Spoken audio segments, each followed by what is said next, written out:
What's up, Ragin Nation? How y'all doing? This is Alex. You watching the Ragin Nation show Transformers 4 edition. This is just a web series where we talk about all things that matter to me for the production of the fourth installment of the live-action Transformers film franchise directed by Michael Bay. This is update number 43. We got a couple of things to talk about because over the weekend they were doing some filming at Roosevelt Road, and what was featured most predominantly was the white Camaro. The mysterious white Camaro is back, and it was seen with the rest of the Autobots.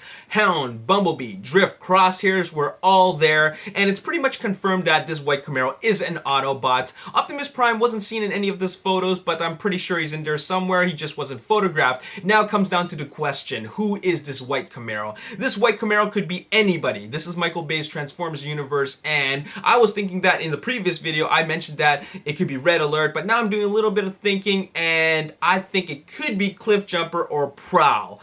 And you're probably thinking, wait a minute, Cliffjumper was a red Volkswagen Bug, so how could that be Cliffjumper? Well, this is Michael Bay's universe. He can do anything he wants. He pretty much just name slaps. So I don't have a problem with that because I'm so used to it. We're already 4 movies in, so why are we complaining at this point? So I'm just hoping that it's any of the characters, any of these two characters, that would be Prowl or Cliffjumper. I really don't mind that at all because Prowl was always cool. I always liked the idea of Prowl being in a live-action Transformers film.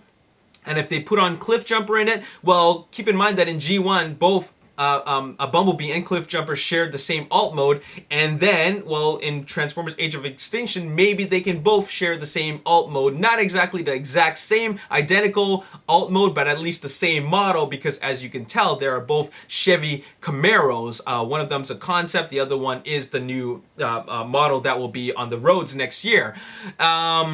Speaking of which, Chevy, I mean, what am I trying to say? Speaking of which, I must apologize. In my previous video, I was mentioning that it was an older model of a Camaro. I was corrected. Thank you to whoever corrected me. All 10 of you that corrected me, all 20 of you rather, that corrected me about that. I'm not a car guy. You guys are all car enthusiasts, and thank you for the correction. This is a new model. This white Camaro is a new model of the Camaro that will be out next year, and the 2014 version that is Bumblebee is the concept version. So there you have it. This is obviously a big car commercial or car vehicle marketing opportunity for the big brands. So Chevy is doing their part in putting more of their cars in it. Moving on. Speaking of which, car companies marketing their stuff, the Trump-Chi E-Jet, the Chinese concept car, is back in the news again. Lorenzo de Bonaventura was talking about it. He was talking about it in some Chinese newspaper, and based on the translation, he was basically mentioning that he's very happy to have this Chinese vehicle in their movie. Okay, it's a great addition to have as part of the vehicle lineup. He didn't mention if it was an Autobot. He didn't mention it if it was a Decepticon, and I'm led to believe that it is neither. Remember how in Transformers Dark of the Moon they had the Maybach? Okay, this $500 million vehicle. I think it's $500 million vehicle. In the Transformers Dark of the Moon, but it didn't even transform. It's a very exquisite car, but it didn't do anything. And which leads me to believe that this E-Jet is really not a vehicle that is going to be either a Autobot or a Decepticon. It's just going to be there, and it's going to be stationary. Maybe it's going to drive along, and it's going to be only in 1 or 2 shots, and then we're done. So I'm just thinking that could happen. You know what? Having that happen is not that far-fetched. This is, after all, a big 2-hour car commercial, and you cannot deny that car companies won't want to get in on this. And the fact that a huge part of this movie takes place in China, and this is pretty much a co-Chinese production, well, the Chinese car companies might as well get in on this, just like how Chevy's getting in on this. So that's not a stretch. So I just want to throw this out there that I think it's not going to transform, and I could be totally wrong, but that's just my prediction. All right, moving on to some other news. We got to talk about some Autobots, possibly Autobots. I'm still not even sure if they're confirmed to be Autobots, but we got the Pagani Huayra and the Lamborghini Aventador nowhere to be seen in this weekend shooting. Where are these guys? These guys are nowhere to be found, and which leads me to believe that they are on separate missions. The Autobots have split up, and they need to split up because I don't know why, but it leads for a very unique story dynamic, and that's kind of cool. Maybe they're off doing their own thing, but it leads a little bit of individuality to these characters. Now, we have no idea who the Pagani Huayra or the Lamborghini Aventador are going to be. The Pagani Huayra, people are thinking that it could be Rodimus, could be Hot Rod, could be Windcharger, and the Lamborghini Aventador, Trax, Smokescreen, all great guesses. But something's led me to believe that the Lamborghini Aventador could be a Decepticon. I'm still not confirmed, or I'm still not convinced that he's an Autobot. I mean, the last place he was seen was the Texas Chase with Motormaster, and the Pagani Huayra was only seen in the Detroit set with the Autobots. So that confirms that he is part of the Autobot team, but the Lamborghini Aventador has never been seen with the Autobots, or at least not driving close by. So speaking of which, I want to show you some fan art. Not exactly some fan art, a fan concept. Now, I'm not going to post it in the video. You guys are going to have to check it out in the link below. I'm going to post it down there. So check it out. And what I see here is the Lamborghini Huayra in robot mode. And it's got two versions of the concept, and the concept is based off a spider.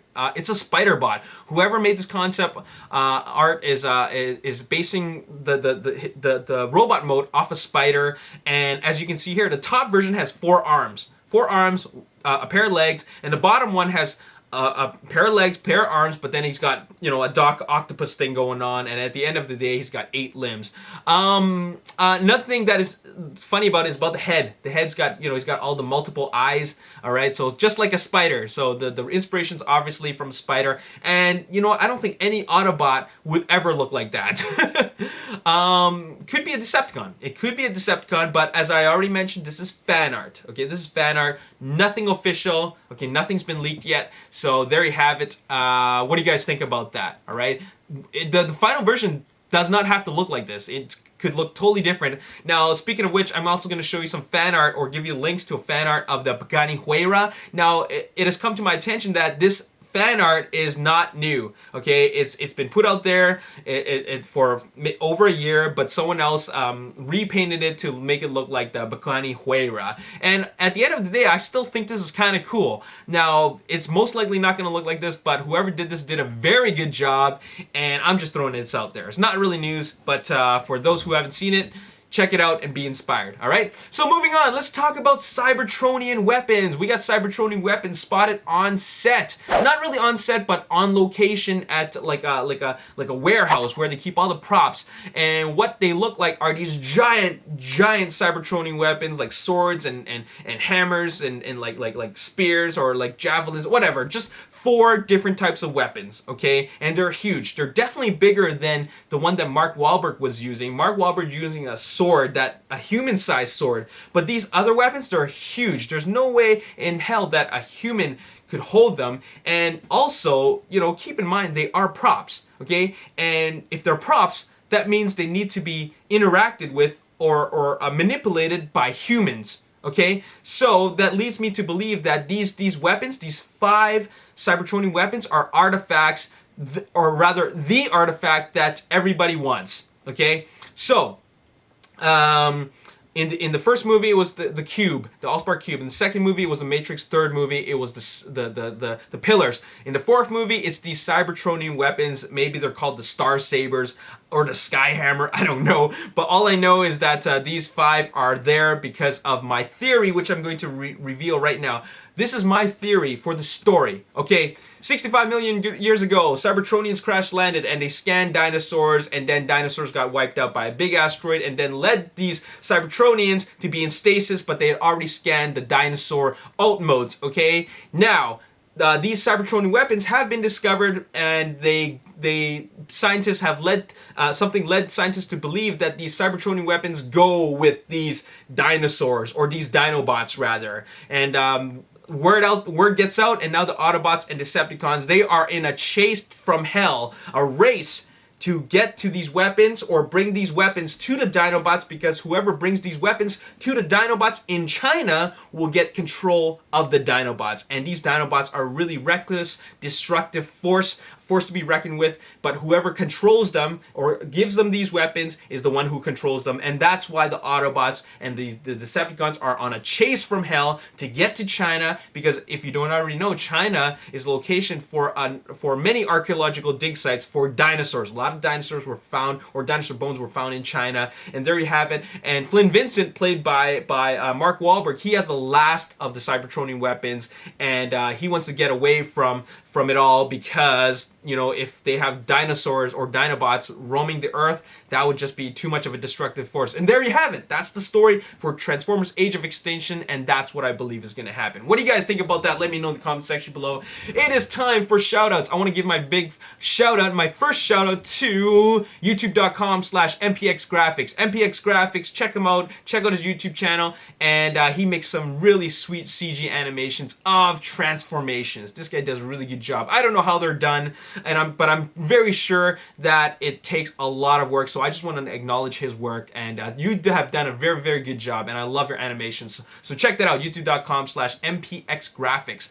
The next shout out will be for MarlinFan1995. If you don't already know, he won the contest, and he posted a video, a thank you video to me, and it shows him unboxing his prize. So check that out. I'm going to leave that on the description box below. Congratulations to MarlinFan1995.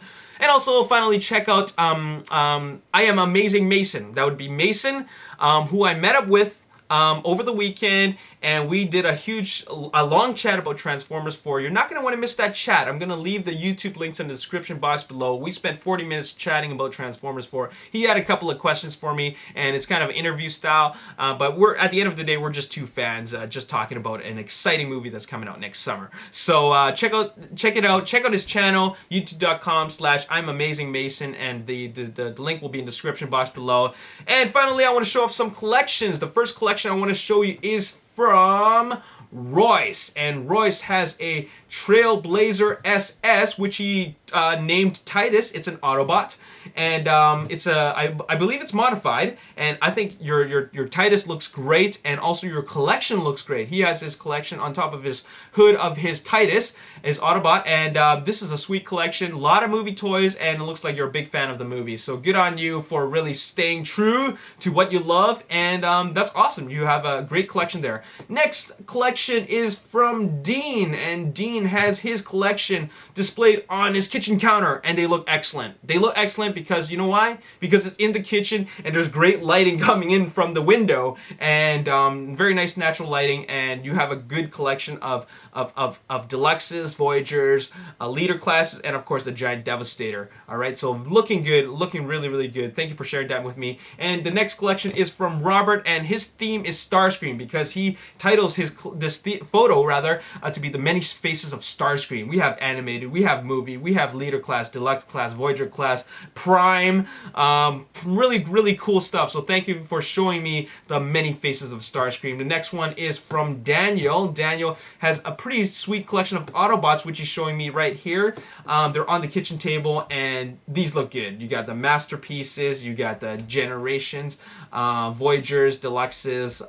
Really, really good collection. The big one at the back is, of course, Omega Supreme, but Optimus Prime looks really good. And what's also great is on the second photo, you have all your memorabilia all out there. Wallets, a novel, Blu-ray, comics, and of course a Transformers Vault, which is a great collection of artwork for the characters. So good collection you have there. Thank you for showing me. And then finally, the last collection is from Mario, and I want to show this collection because it is very unique. It's a lot of Leader classes. Leader classes is my favorite size for Transformers, and we got both Jetwing Primes. We got the black Jetwing Prime with the chrome parts, and we got the regular Jetwing Prime. We have Jetfire Prime combined with the Buster Prime, and we also got Ultimate Prime and a whole bunch of Leader classes in the background. So very, very cool stuff. And that's it. That's all I got to show you guys. I really appreciate all your collection photos and all the information that you guys have been showing me. Oh yeah, by the way, speaking of which, I'm not going to show any photos of that Cybertronian